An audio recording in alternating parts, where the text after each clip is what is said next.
ബീഹാറിൽ സ്പീക്കർ സ്ഥാനത്തെ ചൊല്ലി ബി.ജെ.പി. ജെ.ഡി.യു തർക്കം. ബി.ജെ.പി. കേന്ദ്ര നേതൃത്വവുമായി ചർച്ചയ്ക്ക് ജെ.ഡി.യു മുതിർന്ന നേതാക്കൾ ഡൽഹിയിൽ എത്തിയിട്ടുണ്ട്. പുതിയ മന്ത്രിസഭാ സത്യപ്രതിജ്ഞാ ചടങ്ങ് 20-ന് നടക്കാനിരിക്കെയാണ് സ്പീക്കർ സ്ഥാനത്തിന് വേണ്ടി തർക്കം ഉടലെടുത്തത്. ശരത് ലാൽ ചേരുന്നു വിവരങ്ങളുമായി. ശരത്, ഈ സ്പീക്കർ സ്ഥാനത്തെ ചൊല്ലിയേ തർക്കമുള്ളൂ എന്നുള്ളത് ഒരു കണക്കിന് വലിയ ആശ്വാസകരമായ കാര്യമാണ്. മറ്റു പലയിടങ്ങളിലും നമുക്കറിയാം ഒരു മന്ത്രിസഭാ രൂപീകരണ സമയത്ത് എന്തൊക്കെ തരത്തിലുള്ള പ്രതിസന്ധികളാണ് ഉണ്ടാവുക എന്നുള്ളത്.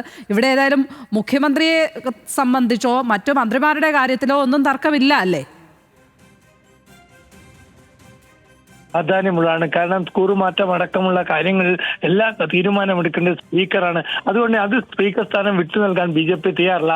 ജെ.ഡി.യുവിനാണ് സ്പീക്കർ സ്ഥാനം ലഭിച്ചാൽ മാത്രമേ തങ്ങളുടെ ഒരു പിളർപ്പോ അല്ലെങ്കിൽ ജെ.ഡി.യുയെ പിളർത്തിയോ മറ്റോ അല്ലെ ബി.ജെ.പി. ഒറ്റയ്ക്ക് ഭരിക്കുന്ന ഒരു അവസ്ഥ ഉണ്ടാകുന്നുള്ള ഭീതിയാണ് സ്പീക്കർ സ്ഥാനം ജെ.ഡി.യു ആവശ്യപ്പെട്ടിരിക്കുന്നത്. ഏതായാലും സ്പീക്കർ സ്ഥാനത്തെ കാര്യത്തിൽ വിട്ടുവീഴ്ചയില്ല എന്ന നിലപാടാണ് ബി.ജെ.പിക്കുള്ളത്. അതിന് പകരം ചീഫ് വിപ്പ് അടക്കമുള്ള മറ്റു മന്ത്രി പദവിയുള്ള മറ്റേതെങ്കിലും പദവി നൽകാമെന്നാണ് ബി.ജെ.പിയുടെ വാഗ്ദാനം. ഏതായാലും ഇക്കാര്യം ചർച്ച ചെയ്ത് കേന്ദ്ര നേതൃത്വവുമായി ചർച്ച ചെയ്യാൻ ജെ.ഡി.യു നേതാക്കളെയാണ് നിതീഷ് കുമാർ അയച്ചിരിക്കുന്നത്. ഇതെല്ലാം വൈകിട്ട് 5 മണിയോടുകൂടി ഇത് സംബന്ധിച്ച് ചർച്ചയുണ്ടാകും. 20-ാം തീയതിയാണ് സത്യപ്രതിജ്ഞ. അത് ഗാന്ധി മൈതാനിൽ വെച്ചാണ് സത്യപ്രതിജ്ഞ നടക്കുന്നത്. അതിന് മുമ്പേ തന്നെ ഇക്കാര്യത്തിൽ തീരുമാനം ഉണ്ടാവണം. പ്രോട്ടേം സ്പീക്കറെ തെരഞ്ഞെടുത്ത ശേഷം അതിനുശേഷം സ്പീക്കർ തെരഞ്ഞെടുപ്പ് ഉണ്ടാവുള്ളൂ. അത്ര ഈ കാര്യങ്ങളിലൊക്കെ ഒരു ചർച്ചക്കാണ് ഇപ്പോൾ ജെ.ഡി.യു എത്തിയിരിക്കുന്നത്. എന്നാൽ സ്പീക്കർ സ്ഥാനത്തിൽ വിട്ടുവീഴ്ച ചെയ്യില്ല എന്ന നിലപാട് ബി.ജെ.പി. വ്യക്തമാക്കിയിട്ടുണ്ട്. ലക്ഷ്മി.